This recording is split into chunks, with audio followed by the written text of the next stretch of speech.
Hi friends, ఈ video నచ్చినట్లయితే like చేయండి, సబ్స్క్రైబ్ చేయండి. విక్కీ యశోద దగ్గరికి వచ్చి సార్ ఇంకా వెళ్దామా అని చెప్పేసి అడుగుతూ ఉంటాడు. ఆ మాటలు వినగానే అక్కడున్న యశోదరు, ఏంటి యశోదర్ అలా అడుగుతున్నావు? నా భార్య ఆరోగ్యం బాగాలేకపోతే నన్ను ఇక్కడ నుండి ఎలా వెళ్ళమంటున్నావు చెప్పు. అయినా నేను వెళ్ళడానికైనా నాకు మనసు ఎలా ఒప్పుతుంది చెప్పు.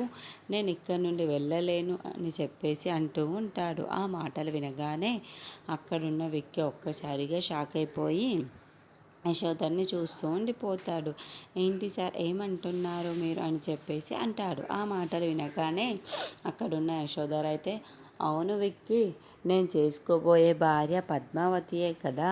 నేను పద్మావతిని కదా ప్రేమించింది, తననే కదా పెళ్లి చేసుకోవాలి. నాకు ఇంత అనారోగ్యం ఉంటే నేను ఎలా రాగలను చెప్పు అని చెప్పేసి అంటూ ఉంటాడు. ఆ మాటలు వినగానే అక్కడున్న విక్కీ ఒక్కసారిగా షాక్ అయిపోతూ ఉంటాడు. ఇంతలో అక్కడున్న యశోదర్ అయితే, ఏంటి యశోదర్ అంత షాక్ అయిపోతున్నావు?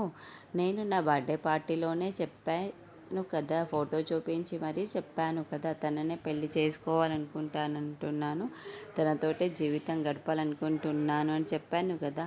తను ఎంత మంచిదో నీకు తెలుసు కదా.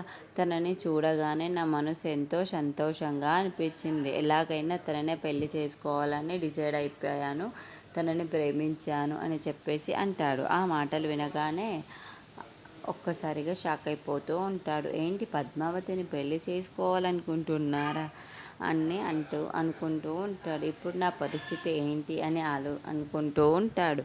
ఇంతలో అక్కడున్న యశోదర్ మాత్రం, విక్కీ వెళ్తే నువ్వు వెళ్ళు, కానీ నేను ఇక్కడే ఉంటాను. పద్మావతి ఆరోగ్యం కుదుట పడేంత వరకు నేను ఇక్కడే ఉండాలనుకుంటున్నాను అని చెప్పేసి అంటూ ఉంటాడు.